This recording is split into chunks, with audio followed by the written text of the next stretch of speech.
Hola a todos de nuevo, bienvenidos a la segunda parte del video de la revisión de antihipertensivos.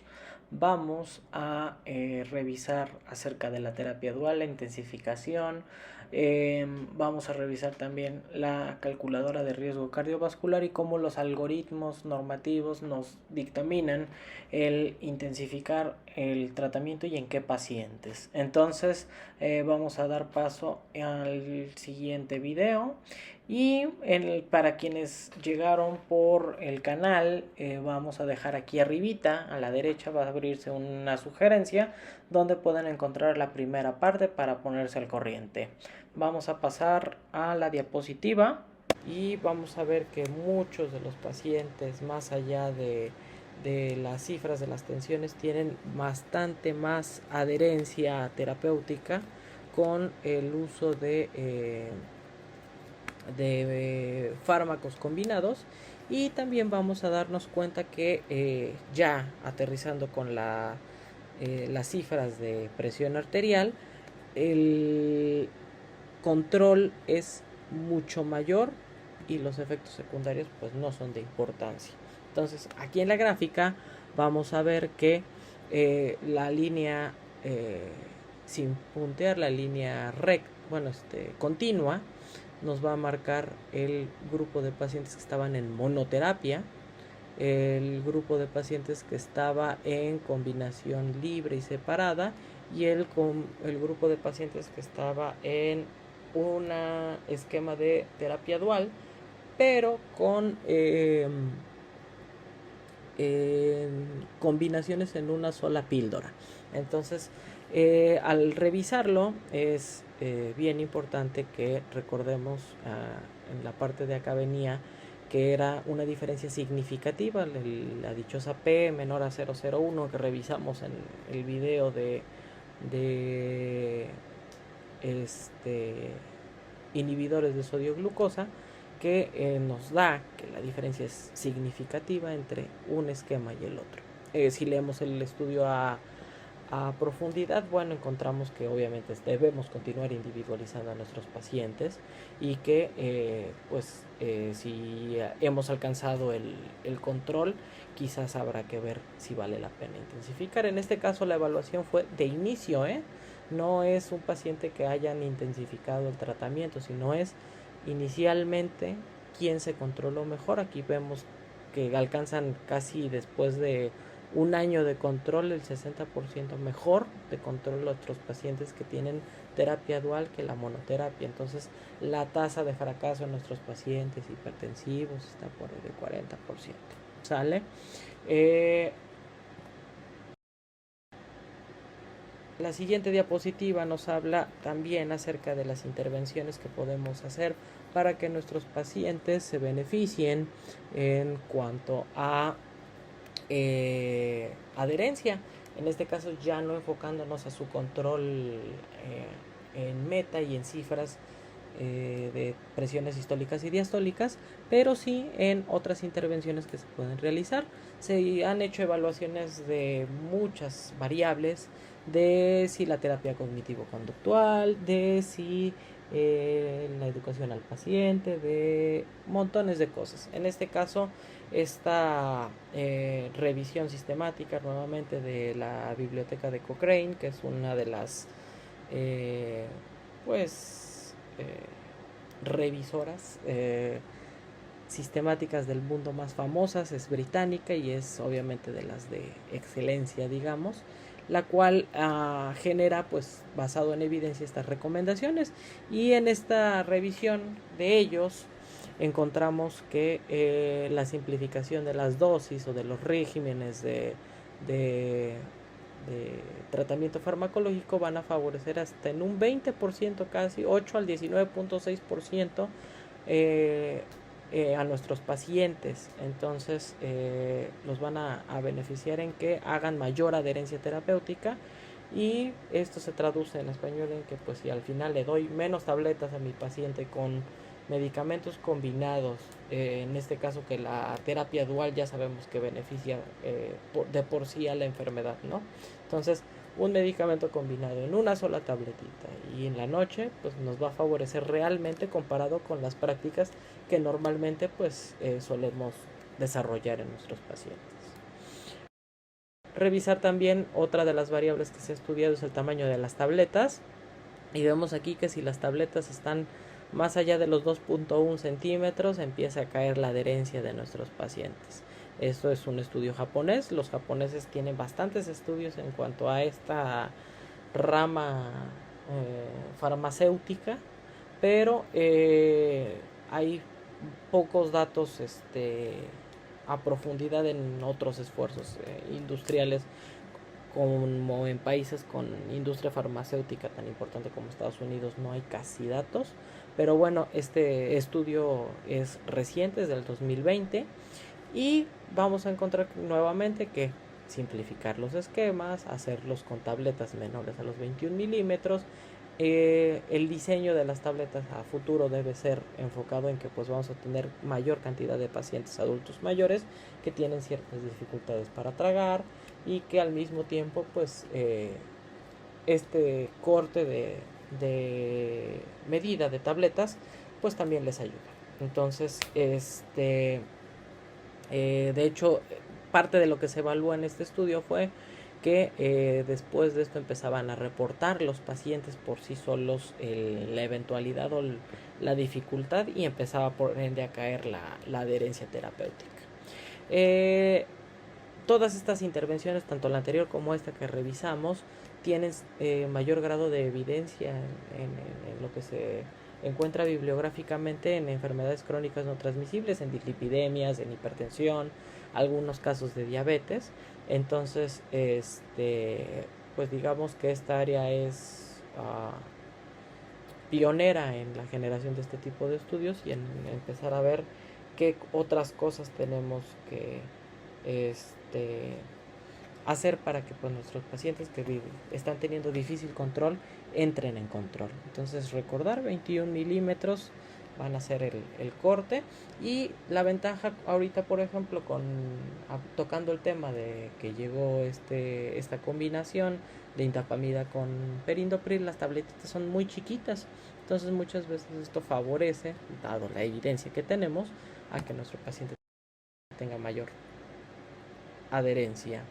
Ok, vamos a pasar a la parte que muy bonito el medicamento, muy efectivo este grupo farmacológico, que nos va a ayudar también en el riesgo cardiovascular, que nos va a ayudar a simplificar el tratamiento. Pero ¿qué dicen los algoritmos o las guías de práctica clínica? Bueno, en el 2018 la Secretaría de Salud había emitido unos algoritmos en los cuales hacían la diferenciación entre pacientes menores y mayores de 55 años y la preferencia de inicio de tratamiento. Recomiendan la monoterapia, inicio con enalapril, captopril, o el bloqueador de canal de calcio, o el diurético solito. ¿Sale? Ahí vienen las dosificaciones, en este caso son esquemas clásicos, y como segunda línea vienen ya las combinaciones. En este caso las combinaciones son o bloqueador de canal de calcio con un IECA, o IECA con diurético tiazídico. En este caso recordar, el perindopril es un IECA, la indapamida es un diurético tiazídico, y entonces su combinación está fundamentada en estos algoritmos que habían emitido en el 2018. Pero bueno, para seguirnos actualizando, esto ya pues 2018 no suena muy cercano, pero pasaron ya 4 años, y este año sale la nueva guía de práctica clínica en la hipertensión arterial en el primer nivel de atención, que es el que nos atañe, y vamos a encontrar que en los pacientes que tienen alto riesgo cardiovascular y estadio 1 de hipertensión o estadios 2 y 3, van a tener ya la recomendación de empezar con terapia dual, a pesar de que sí la terapia monoterapia inicial en los pacientes que se salen de este grupo puede estar indicada. La recomendación ya es bastante franca en pacientes estadio 1 y alto riesgo cardiovascular, dígase diabetes o algunas otras condiciones que ahorita vamos a revisar cómo medir el riesgo cardiovascular. Y el estadio 2 y 3 de la enfermedad, no tiene caso que perdamos el tiempo por lo que les enseñaba en diapositivas previas de falla terapéutica en monoterapia. Entonces, pues el paciente se nos va a beneficiar bastante de esta situación. Hace la diferenciación después de que ya tenemos este paciente en si tiene síndrome metabólico, obesidad o diabetes mellitus tipo 2. Recordar que el síndrome metabólico no tiene que ser a fuerza con perfil de enfermedad. Recordar que a veces con una dislipidemia, prediabetes y otro de los factores de riesgo ya tienen síndrome metabólico nuestros pacientes. Entonces hay que hacer esta diferenciación. ¿Por qué? Porque muchas veces los diuréticos como la hidroclorotiazida tienen un efecto sobre la glucosa de nuestros pacientes. Indapamida se ha reportado todavía, el grado de evidencia no es tan importante, pero que tiene un efecto más neutro sobre la glucosa, sobre la glucemia. Pero bueno, de todos modos seguimos haciendo la diferenciación por lo que les comentaba del grado de evidencia, de que si tiene síndrome metabólico o diabetes nuestro paciente, el IECA sí está bien, el diurético no está tan agraciado, entonces empezamos con bloqueadores de canales de calcio. Pero si nuestro paciente no tiene diabetes, su riesgo cardiovascular es porque fuma o por sus lípidos, pues, y no tiene obesidad, entonces pues obviamente es un paciente que puede entrar a IECA con indapamida desde el inicio. Y ya el nombre, ya si esta tabla es un extracto de la guía de práctica clínica, ya menciona que es IECA con indapamida, ya sea que empiecen a combinar en enalapril, captopril o lisinopril en un futuro. Ahorita que ya tenemos perindopril con indapamida, ya viene el grado de evidencia y de recomendación en guía de práctica clínica. Y el paso 2 es con las terapias triples, cuando no alcanzamos el control después de 2 semanas. Entonces, bueno, quedarnos con este mensaje de que ya la guía de práctica clínica nos establece que con este perfil de pacientes son candidatos a pues iniciar la terapia dual, que ya no debemos iniciarlos con monoterapia, y 2, con qué agentes podemos iniciarla, ¿correcto? Entonces, obviamente los pacientes que quedan fuera de este grupo pues todavía pueden utilizar monoterapia, y recordar que la individualización del paciente es clave. Bueno, y en esta diapositiva vamos a revisar acerca del riesgo cardiovascular. El riesgo cardiovascular, como les decía yo, nos va a servir para diferenciar qué paciente requiere medidas un poquito más intensas y cuáles pues con medidas de monoterapia pueden mejorar bastante, ¿no? Entonces ya vimos en la guía de práctica clínica que un paciente con hipertensión grado 1 o estadio 1 y el atenuante de un riesgo cardiovascular alto, que en este caso son a partir del 20, anaranjadito, rojo o rojo oscuro, pues ya son candidatos a terapia dual. Entonces, bueno, vamos a ver, esta tabla es una tabla de la OPS en la cual establecen el riesgo cardiovascular por región individualizada de nuestros pacientes, por la región donde ellos pues nacieron y viven, ¿no? Entonces, vamos a ver aquí, estas son las que aplican para México. Los factores que se evalúan como riesgo cardiovascular es si tiene o no tiene diabetes. De hecho, las dos tablas son diferentes, bastantes, y podemos ver aquí que tanto las tonalidades marrón casi, pues son las que predominan, principalmente a partir de los 60 años. Acá sin diabetes vemos que el verde todavía está un poquito más presente. Entonces, diabetes mellitus, edad es otro factor de riesgo cardiovascular. Presión arterial sistólica, hombre o mujer tienen diferentes condiciones y obviamente diferentes riesgos cardiovasculares. La medición de colesterol, ¿correcto?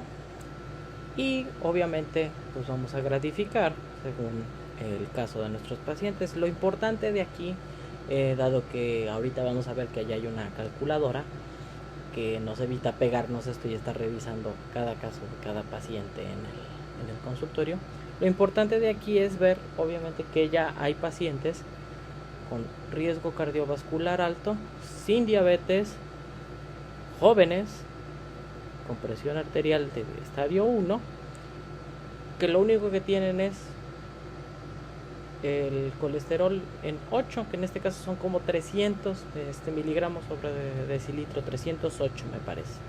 Entonces, este paciente de aquí, a pesar de que tiene 40 años, de que lo único que tiene también es que fuma, que es mujer, pues ya es candidata. Igual el hombre también en ese mismo grupo, por el hecho de fumar, pues ya se benefician más del uso de una terapia dual, o ya tienen indicado, ya más que se beneficien por la evidencia, tienen ya en la guía de práctica clínica la recomendación de iniciarse con terapia dual. Entonces, el riesgo cardiovascular en nuestros pacientes se debe calcular según la guía de práctica clínica también, y también más allá de que se deba, es bien importante conocerlo, entonces para poder individualizar la terapia que nosotros les damos. Vamos a ver qué les digo, ya no tenemos que hacer todo ese cálculo nosotros. Recordar que les decía yo, alto de 10 a 20, muy alto de 20 a 30, crítico arriba de 30. Aquí lo divide un poquito diferente de cómo lo hacían en sus tablas, porque las tablas son del 2007. Entonces, en consenso con ciertas asociaciones internacionales, ya se ponen estos cortes, y la calculadora de Hertz, en este caso que se llama Cardiocal, la aplicación, que el link que está aquí abajo nos manda a esa calculadora de riesgo cardiovascular para que la podamos descargar en nuestro equipo móvil.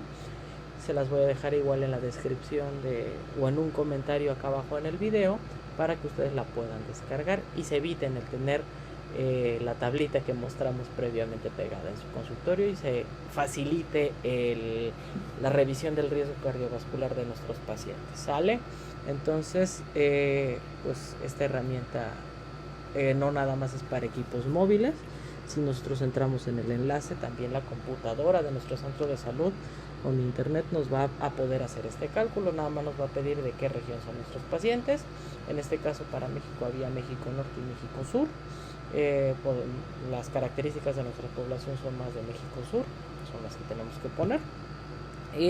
Poner Chiapas, no hay que disuadirnos por eso. El grupo se hizo en gente de ese estado, pero no quiere decir que sea exclusivo para Chiapas, ¿no? Entonces, México, Chiapas o México Sur son las regiones que debemos elegir, y obviamente pues ahí vamos a ver ahorita en un video cómo realizar el cálculo de el riesgo cardiovascular de nuestros pacientes, para poder individualizar y saber ahora sí que pues valdrá la pena que me arriesgue yo iniciando la monoterapia, o de una vez empezamos la terapia dual.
Pues listo, con esto queda revisada la calculadora de riesgo cardiovascular y el tema.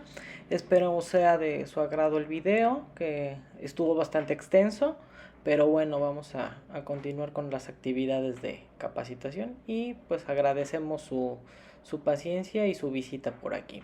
No duden en visitar el resto de videos en el canal, y un saludo.